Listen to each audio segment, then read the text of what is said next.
ಸಮುದ್ರದ ಮಧ್ಯೆ ಮುಳುಗಿದ ಪರ್ಷಿಯನ್ ಬೋಟ್, 22 ಮೀನುಗಾರರ ಸಾಹಸ ರಕ್ಷಣೆ.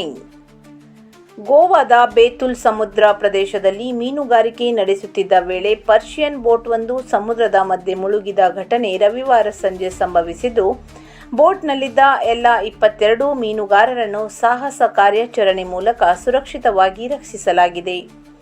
ಉತ್ತರ ಕನ್ನಡ ಜಿಲ್ಲೆಯ ಕಾರವಾರ ತಾಲೂಕಿನ ಮುದ್ಗಾ ಬಂದರಿನ ದಿನೇಶ್ ಕಾಂಚನ್ ಮಾಲೀಕತ್ವದ ಶ್ರೀ ಅಮ್ಮ ಹೆಸರಿನ ಪರ್ಷಿಯನ್ ಬೋಟ್ ಆಳ ಸಮುದ್ರದಲ್ಲಿ ಮೀನುಗಾರಿಕೆ ನಡೆಸುತ್ತಿದ್ದ ವೇಳೆ ಏಕಾಏಕಿ ಅವಘಡಕ್ಕೀಡಾಗಿ ಮುಳುಗಲಾರಂಭಿಸಿದೆ.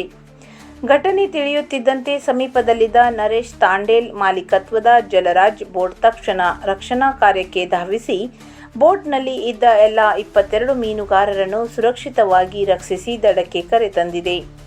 ಇದರಿಂದ ಸಂಭವಿಸಬಹುದಾಗಿದ್ದ ಭಾರೀ ದುರಂತ ತಪ್ಪಿದಂತಾಗಿದೆ.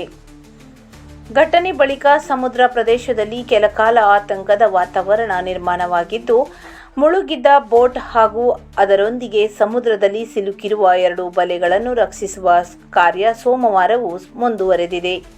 ಸ್ಥಳೀಯ 6 ಮೀನುಗಾರಿಕಾ ಬೋಟ್ಗಳು ಶೋಧ ಮತ್ತು ರಕ್ಷಣಾ ಕಾರ್ಯದಲ್ಲಿ ತೊಡಗಿಕೊಂಡಿದ್ದು, ಕಾರವಾರದ ಮುದ್ಗಾ ಬಂದರಿನಲ್ಲೂ 10ಕ್ಕೂ ಹೆಚ್ಚು ಬೋಟ್ಗಳು ಕಾರ್ಯಾಚರಣೆಯಲ್ಲಿ ಭಾಗಿಯಾಗಿವೆ. ಬೋಟ್ ಹಾಗೂ ದುಬಾರಿ ಬಲೆಗಳು ಸಮುದ್ರದಲ್ಲಿ ಸಿಲುಕಿರುವ ಹಿನ್ನೆಲೆ ಕೋಟ್ಯಾಂತರ ರೂಪಾಯಿ ನಷ್ಟ ಸಂಭವಿಸಿರುವ ಸಾಧ್ಯತೆ ಇದೆ ಎಂದು ಅಂದಾಜಿಸಲಾಗಿದೆ.